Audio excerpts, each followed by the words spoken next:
BNR gold and diamonds తరుగు తక్కువ బంగారం ఎక్కువ ఇప్పుడు మన వైజాగ్లో.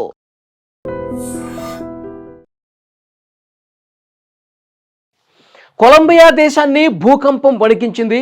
భూకంపం దాటికి పూర్తిగా అక్కడ ఉన్నటువంటి భవనాలు కూలిపోయి 132 మంది చనిపోయారు. 570 మందికి పైగా తీవ్రంగా గాయాల పాలై ఆసుపత్రుల్లో ఉన్నారు. ఇంకా కొన్ని వందల మంది కింద శిథిలాల్లో చిక్కుకుని వాళ్ళు ఇంకా బతుకున్నారా లేదా అనేది కూడా తెలియదు. ఇంకా రెస్క్యూ ఆపరేషన్ జరుగుతుంది. ఒక్కసారి మీకు కొలంబియా దేశంలో భూకంపం సంభవించినటువంటి ఆ ప్రాంతాల్లో పరిస్థితులు ఎంత భయంకరంగా ఉన్నాయి. భూకంపం వస్తున్నటువంటి టైంలో పేక మెడల్లాగా ఆ భవనాలు ఏ విధంగా కూలిపోతున్నాయి ఒక్కసారి మీకు ఇక్కడ చూపించే ప్రయత్నం చేస్తాను చూడండి. ఇది పశ్చిమ కొలంబియాలో ఈ భూకంపం సంభవించింది. ముఖ్యంగా కొలంబియా రాజధాని బొగోటా ఆ ప్రాంతానికి 400 కిలోమీటర్ల దూరంలో కాలి, పెరీరా ఇలాంటి నగరాల్లో ఈ భూకంపం సంభవించింది. ఈ భూకంప కేంద్రం కేవలం 107 కిలోమీటర్ల లోతులోనే ఈ భూకంపం సంభవించింది. ఒక్కసారి మీరు దృశ్యాలు చూస్తుంటే తెలుస్తుంది.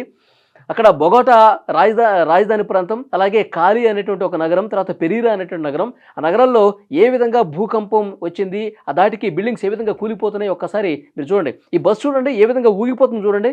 భూకంపం వస్తున్నటువంటి టైంలో అక్కడ సీసీ కెమెరాలో రికార్డ్ అయినటువంటి దృశ్యాలు. బస్సు ఏ విధంగా ఊగిపోయింది చూడండి. ఇక్కడ చర్చి చూడండి. చర్చి ఒక పక్కకి మళ్ళీ చూపిస్తాం చూడండి. చర్చి ఒక పక్కకి ఏ విధంగా ఒరిగిపోతుంది చూడండి. ఒక పక్కకు ఒరిగిపోయింది. ఇక్కడ చూడండి ఈ మొత్తం బిల్డింగ్ నామరూపాలు లేకుండా ఎక్కడికక్కడ మొత్తం ఊడిపోయి కింద పడిపోతున్నటువంటి దృశ్యాలు కనిపిస్తున్నాయి. మొత్తం జనాలంతా కూడా ప్యానిక్ అయిపోతున్నారు. ఇంత పెద్ద బిల్డింగ్ చూడండి, అద్దాల మేడగా ఉన్నటువంటి ఈ బిల్డింగ్ భూకంపం దాటికి ఒక్కసారిగా చూడండి, సెకండ్ల వ్యవధిలోనే, ఎక్కువ టైం కూడా తీసుకోలేదు, కేవలం కొన్ని సెకండ్ల వ్యవధిలోనే మొత్తం అసలు ఈ బిల్డింగ్ ఎంత అందంగా అద్దాల మేడగా ఉన్నటువంటి ఈ భవంతి పూర్తిగా మొత్తం విరిగిపోయి పడిపోయినటువంటి పరిస్థితి ఉంది.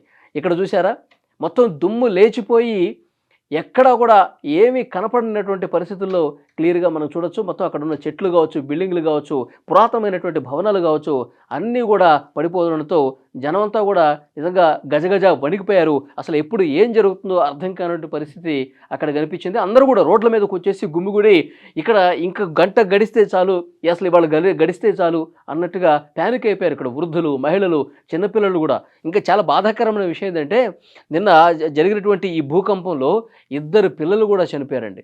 2 పిల్లలు చనిపోయారు. ఇంకా చాలామంది ఉండే అవకాశం కనిపిస్తోంది. ఎందుకంటే శిథిలాల కింద ఉన్నారు చాలామంది.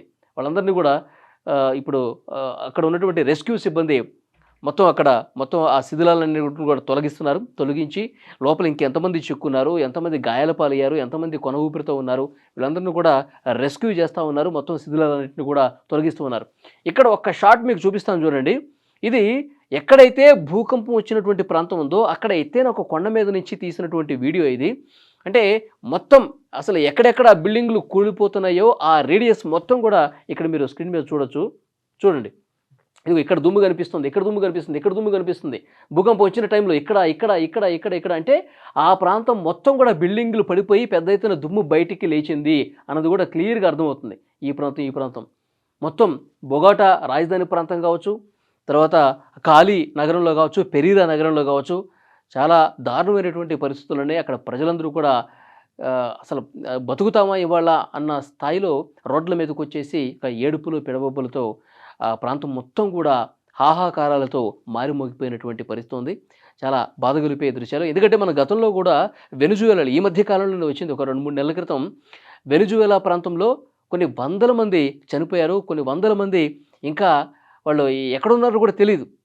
వాళ్ళు అసలు బతికారా చచ్చారా కూడా తెలియనటువంటి పరిస్థితుల్లో శిథిలాల కిందే కూరుకుపోయినటువంటి పరిస్థితి ఉంది.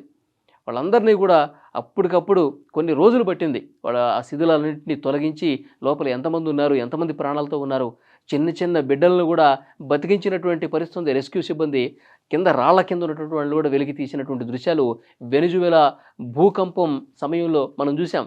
ఇప్పుడు మళ్ళీ కొన్ని రోజులకే ఇక్కడ చూడండి బిల్డింగ్స్ ఏ విధంగా పడిపోతున్నాయి, మొత్తం ఏ విధంగా చెట్లు పుట్లు అన్నీ కూడా కదిలిపోతున్నాయి. సో చాలా బాధ కల్పించే విషయం. సో కొలంబియా అయితే ప్రస్తుతం ఒక జాతీయ విపత్తుగా ప్రకటించేసింది దీన్ని. రెస్క్యూ సిబ్బంది రంగంలోకి దిగారు. సైనికులకి అక్కడ శిథిలాల కింద చిక్కుకున్న వాళ్ళని కనిపెట్టేటువంటి కొన్ని పరికరాలు కూడా, అధునాతనమైనటువంటి పరికరాలు కూడా సైన్యానికి ఇచ్చి రంగంలోకి దించినటువంటి పరిస్థితి ఉంది. తర్వాత నైపుణ్యం కలిగినటువంటి డాగ్ స్క్వాడ్స్ను కూడా రంగంలోకి దించారు. ఎందుకంటే ఎక్కడ మనుషులున్నారు, ఎక్కడ ఎందుకంటే ఏ చిన్నపాటి అలికిడు ఉన్నా సరే శునకాలు ఈజీగా గుర్తుపట్టేస్తాయి. ఆ డాగ్ స్క్వాడ్కి తెలిసిపోతుంది ఇక్కడ మనుషులు ఉన్నారు, ఇక్కడ లోపల మనుషులు చిక్కుకుపోయి ఉన్నారు, వీళ్ళని కాపాడాలని చెప్పి ఒక సిగ్నల్ పంపించేస్తుంది. సో డెఫినెట్గా ఆ డాగ్ స్క్వాడ్స్తో చేస్తూ ఉన్నారు. అలాగే రెస్క్యూ సిబ్బంది కూడా, సైనికులు కూడా రంగంలో దిగి ఇక్కడ ఈ రెస్క్యూ ఆపరేషన్ అనేది ప్రస్తుతం జరుగుతుంది. ఇంక శిథిలాల కింద చాలామంది ఉండే అవకాశం ఉంది.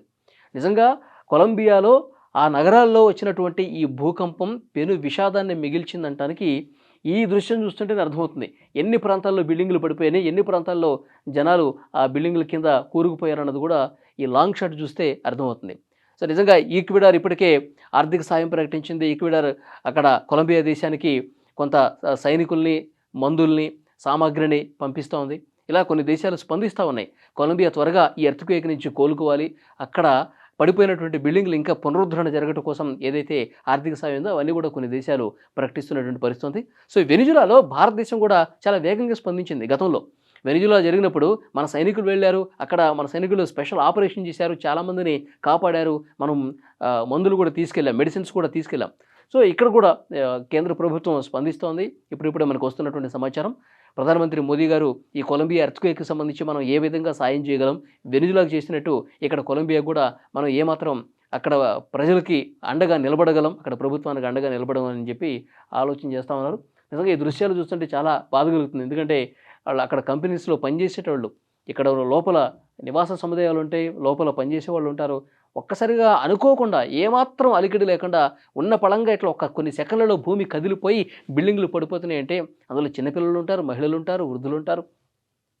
అది ప్రాణాలు పోవటమే. ఇక బతికితే వాళ్ళ అదృష్టం ఉన్నట్టే. ఇప్పుడు ప్రస్తుతం రెస్క్యూ అయితే చాలా సీరియస్గా జరుగుతుంది. 570 మంది ఆసుపత్రిలో ఉన్నారు. ఇంకా కొన్ని వందల మంది కింద శిథిలాల్లో కూరుకుపోయి ఉన్నారు. వాళ్ళు బతుకున్నారా లేదన్నది ఒక్కొక్క రాయి పెకిలించి అక్కడ రెస్క్యూ చేస్తేనే తెలుస్తుంది. 132 మంది చనిపోయారు. ఇంకా ఇందులో చిన్నపిల్లలు కూడా ఉన్నారు.